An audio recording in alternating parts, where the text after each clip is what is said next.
बिस्मिल्लाहिर्रहमानिर्रहीम अस्सलाम वालेकुम नाज़रीन इकराम। अफवाज पाकिस्तान का सब्र जवाब दे गया है और एक तो अफवाज पाकिस्तान पर तीनों तरफ से जो क्रिटिसिज्म जारी है उसका जवाब देने के लिए यानी बुनियादी तौर पर जो सिचुएशन चल रही है अपोजिशन भी अफवाज पाकिस्तान को मोरद इल्ज़ाम ठहराती है और इसके साथ हुकूमत भी इस वक्त की जो एक नैरेटिव लेकर बिल्ड कर रही है कुछ सहाफ़ियों के ज़रिए, जिसमें नजम सेठी पेश है, दीगर सहाफ़ी पेश है और वो कहते हैं कि तमाम तर मलबा इस्टेब्लिशमेंट पर गिरना चाहिए बजाय नवाज शरीफ या शहबाज शरीफ पर।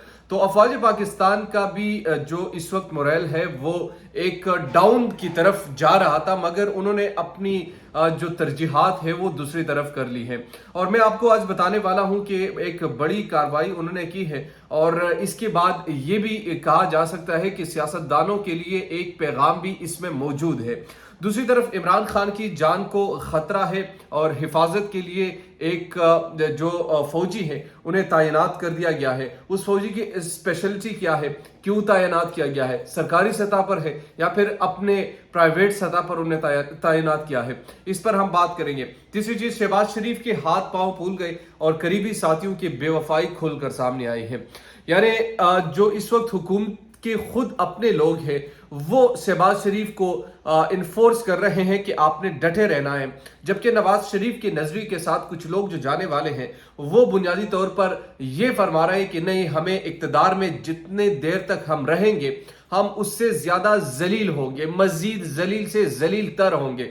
तो इससे बेहतर यह है कि हमें जाना चाहिए फ्रेश इलेक्शन की तरफ और इलेक्शन की जानिब बढ़कर हम ये तमाम चीजें अवाम में पेश करेंगे कि हुकूमत यानी हमारे तो 2-3 महीने हो चुके हैं, ये तबाही सारे इमरान खान की वजह से आई थी और हमने संभालने की कोशिश की, लेकिन चूंकि हमारी हुकूमत उस तरीके से नहीं थी तो हम चाहते हैं कि आप हमें वोट दें और हम भारी अक्सरियत से आकर ये तमाम मसाइल को हल करेंगे, लेकिन ऐसा नजर नहीं आ रहा। और शहबाज शरीफ साहब जो इस वक्त वजीर आजम पाकिस्तान है वो ऐसा करने के मूड में नहीं है। बुनियादी तौर पर आज उनकी तरफ से इजलास भी इत्तेहादियों का तलब किया गया है, उसमें बड़े फैसले मुतवक्के हैं, इलेक्शन के हवाले से डिस्कशन की जाएगी और पाकिस्तान तहरीक इंसाफ ने भी हुकूमत को एक ऑफर कर दी है। गो के वो बड़ी कम ऑफर करती है लेकिन आज उन्होंने एक ऑफर की है, वो क्या ऑफर है वो डिस्कस करेंगे। अगर अभी तक आपने हमारे चैनल को सब्सक्राइब नहीं किया तो काइंडली हमारे चैनल को सब्सक्राइब कीजिए, बेल आइकन को प्रेस कीजिए ताकि नई आने वाली और लेटेस्ट अपडेट से आप बाखबर रहे। नाज़रीन इकराम, सबसे पहले पाकिस्तान तहरीक इंसाफ की बात करते हैं जो हुकूमत को उन्हें ऑफर दी है और वो ऑफर उन्होंने कहा है कि अगर हुकूमत इलेक्शन अनाउंस करती है कि फला महीने में इलेक्शंस होंगे और उसके बाद हम इस्लाहात पर गुफ्तगू करेंगे, हम पार्लियामेंट में इनके साथ बैठेंगे, जो वो करना चाहती है इस्लाहात और चीफ इलेक्शन कमिश्नर की जो तैनाती है उसमें भी हम डिस्कशन करेंगे, आइंदा आर्मी चीफ कौन होगा उसमें भी हम उनके साथ डिस्कशन करेंगे। मगर अगर वो इलेक्शन की डेट अनाउंस नहीं करते तो हम किसी भी मुशावरत में हिस्सा नहीं लेंगे और अपने आप का जो जद्दोजहद उन्हें शुरू की है उसको मजीद इसमें तेजी लेकर आएंगे। अच्छा, दूसरी चीज, शहबाज शरीफ के हाथ पांव फूल गए और करीबी साथियों की बेवफाई खुलकर सामने आए। देखिए, शहबाज शरीफ का जो बुनियादी तौर पर मसला है और वो ये चाहते हैं कि ये चिनौर हमें किस तरीके से पूरा करना चाहिए, ये शहबाज शरीफ की सोच नहीं, ये आसिफ अली जरदारी की भी सोच है, ये तमाम इत्तेहादियों की भी सोच है। लेकिन दूसरी तरफ शहबाज शरीफ चूंकि अभी इस वक्त ओहदे को एंजॉय कर रहा है, वो एक प्राइम मिनिस्टर है, अपने प्रोटोकॉल के एंजॉय कर रहा है, तो उसको पार्टी की सेहत पर क्या असर पड़ता है उस तरफ उनकी तवज्जो नहीं है। जबकि दूसरी तरफ मरियम नवाज और जो नवाज शरीफ साहब बजाते खुद है और उनके साथ कुछ सीनियर साथी जो है वो ये फरमा रहे हैं कि नहीं, इससे पार्टी के साथ को नुकसान पहुंचेगा, हम आइंदा इलेक्शन में सर उठाने के काबिल नहीं रहेंगे, हमें कोई वोट तक नहीं देगा, हमें रोडों में नहीं जा सकते, हम जलसे नहीं कर सकेंगे। तो बेहतर यह है कि शहबाज शरीफ को इस बात पर मनाया जाए और कहा जाए कि ये वक्त अब दोबारा इलेक्शंस करने का है, क्योंकि आपसे मईशत इस वक्त नहीं संभलने वाली। जो इसहाक डार ने उनको एक पैगाम भी दिया था, मिफ्ता इस्माइल साहब की जो डील IMF के साथ होनी थी वो भी ना हो चुकी।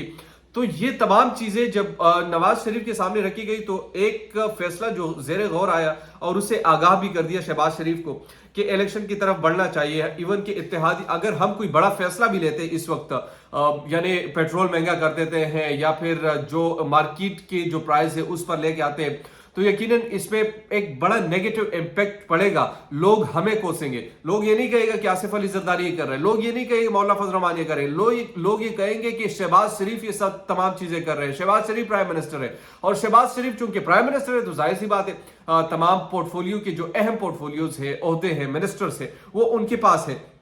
میں نے آپ کو پہلے بھی کہا تھا کہ پیپلز پارٹی کے پاس جو عہدے ہیں, پیپلز پارٹی کے پاس جو چیزیں ہیں, وہ صرف اور صرف یعنی پبلک انٹرسٹ میں نہیں, وہ ایک انتظامی امور کی منسٹری ان کے پاس موجود ہے. تو اس وقت جو شہباز شریف اور نواز شریف کے مابین ایک چیز جو چل رہی ہے, اور آج اتحادیوں کا جو اجلاس بھی شہباز شریف نے طلب کیا, اس میں بنیادی طور پر یہ چیزیں ڈسکس ہوں گی کہ آئندہ الیکشن کے حوالے سے ان کی کیا اسٹریٹجی ہے. اچھا, اب تیسری چیز پر آتے ہیں, عمران خان کی جان کو خطرہ اور حفاظت پر فوجی کمانڈو تعینات. یہ فوجی کمانڈو ہے سابق لیفٹیننٹ کرنل عاصم ریٹائرڈ, یہ عمران خان کے یعنی ان کی سیکیورٹی کے انچارج تعینات کر دیا گیا ہے.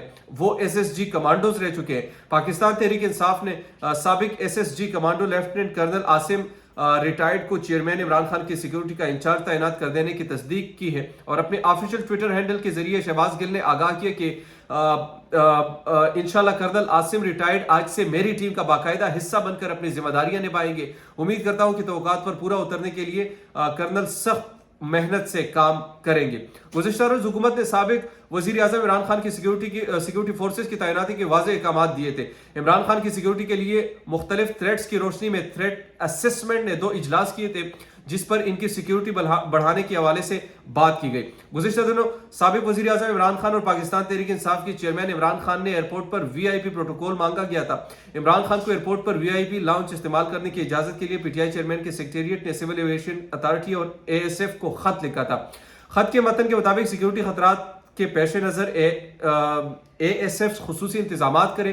عمران خان کو آمد اور روانگی کے لیے وی آئی پی لاؤنج استعمال کرنے کی اجازت دی جائے. عمران خان کو ایئرپورٹ لاؤنج استعمال کرنے دیا جائے جو بطور وزیر اعظم استعمال کرتے تھے, مگر وہ اس وقت ایسا نہیں ہوا تھا, تو ان نے ضروری سمجھا کہ اب ان کی سیکیورٹی پر یہ تمام چیزیں معمور کر دی جائے.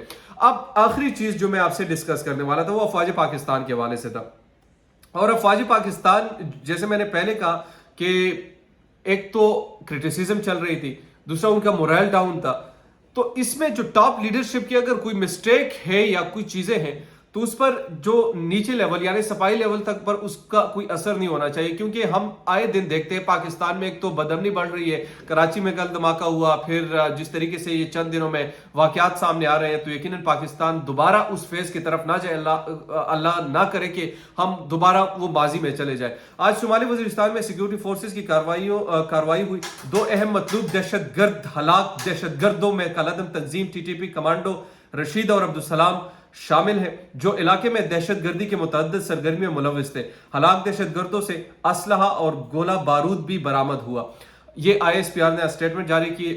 جو 2 بڑے اہم ٹی ٹی پی کے دہشت گرد تھے جو مارے گئے تھے, اور اس میں افواج پاکستان کے جو کل بھی ایک خبر آئی تھی کہ 2 افواج پاکستان کے جو جوان تھے وہ بھی شہید ہوئے تھے. تو اس کے جواب میں انہوں نے یہ کارروائی کی تھی, اور اس کارروائی کے نتیجے میں بنیادی طور پر اب جو سچویشن سامنے آ رہی ہے, ایک تو کراچی میں بدامنی ہو رہی ہے, پھر دوسری جگہوں پر بھی تھریٹس سامنے آ رہے ہیں. تو پاکستان کو اس فیض سے بچانے کے لیے ہمارے افواج پاکستان بڑا اہم کردار ادا کرتی ہے, اور ہمیں ان کی طرف ہی یعنی ان کرٹیسزم کرتے ہوئے ہمیں ان کا ضرور خیال رکھنا چاہیے کہ ان کا مورل ڈاؤن نہ ہو. دیجیے مجھے یا نعمان خان کو اجازت. اللہ نگہبان.